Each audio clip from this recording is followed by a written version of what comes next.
Itu dua, dan baru saja tadi wasit Sadulo Gulborat dari Tajikistan telah meniup peluit tanda dimulai pertandingan. Wow, umpan panjang langsung arahkan kepada Kevin Dix, kontrol yang baik Kevin Dix.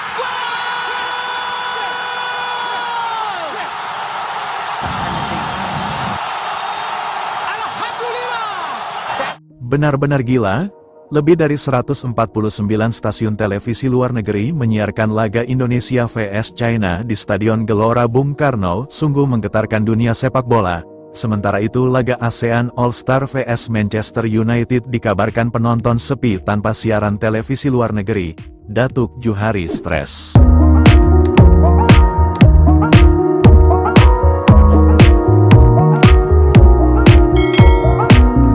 Laga bergengsi dan penuh sejarah antara Timnas Indonesia versus China di Stadion Gelora Bung Karno, GBK, Jakarta. Sorotan dunia terpusat bukan pada laga klub-klub Eropa raksasa, melainkan pada pertandingan internasional antara Indonesia dan China tersebut.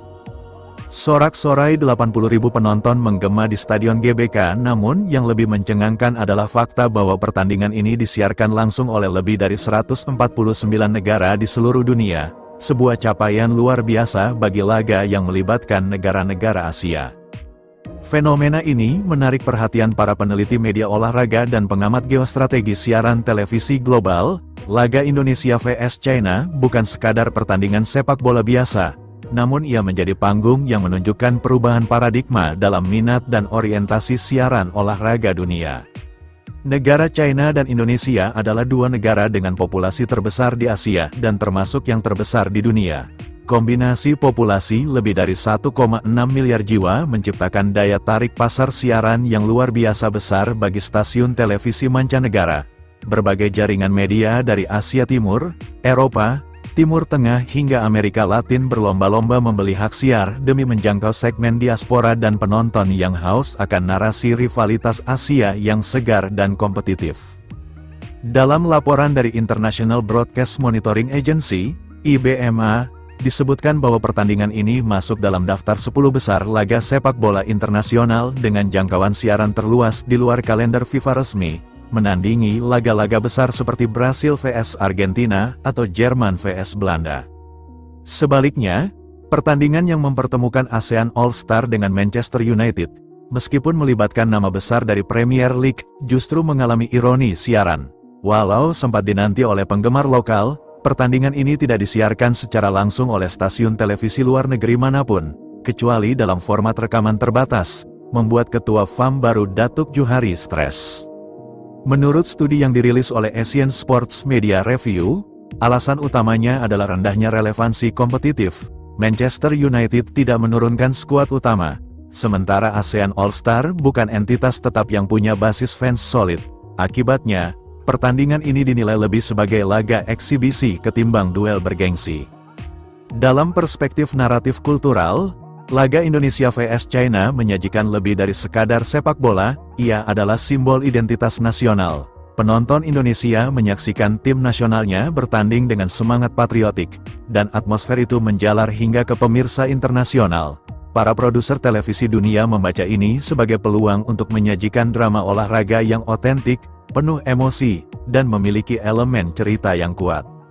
Bandingkan dengan laga ASEAN All-Star vs Manchester United yang tak memiliki narasi emosional yang kuat di luar sekadar hiburan musim panas.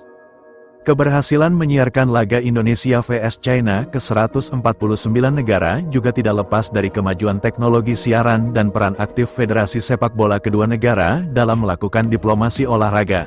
Laporan dari FIFA Media Infrastructure Report menyebutkan bahwa GBK kini dilengkapi dengan teknologi siaran satelit multi-channel berkualitas 4K, memungkinkan distribusi sinyal siaran langsung dengan cepat dan stabil ke seluruh dunia.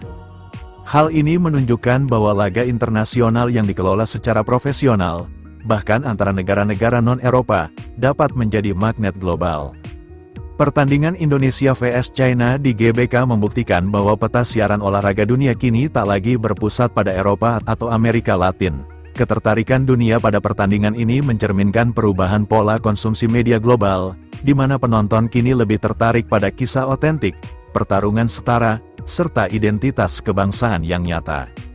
Sementara itu, Kegagalan laga ASEAN All-Star vs Manchester United untuk menarik minat siaran luar negeri menjadi pelajaran penting bahwa nama besar tak selalu menjamin daya tarik global, terlebih jika tidak dibarengi dengan unsur kompetitif dan keterlibatan emosional masyarakat.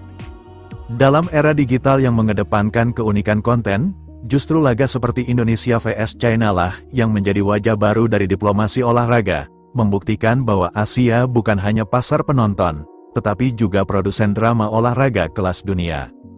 Sementara itu, gema merah putih yang menggetarkan dunia, sebuah pengakuan dari Datuk Johari, sosok senior yang baru saja dilantik sebagai Ketua Federasi Sepak Bola Malaysia atau FAM. Hari itu, ia baru saja menyelesaikan pertemuan tertutup dengan beberapa petinggi olahraga di tubuh FAM. Namun, bukan tentang peraturan atau strategi federasi yang menjadi perbincangan utama saat ia duduk bersama para wartawan.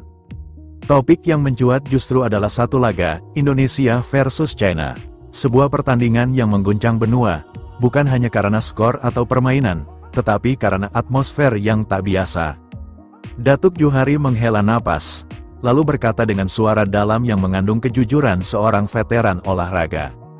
Terus terang, saya harus mengakui, dukungan supporter Indonesia adalah sesuatu yang berbeda.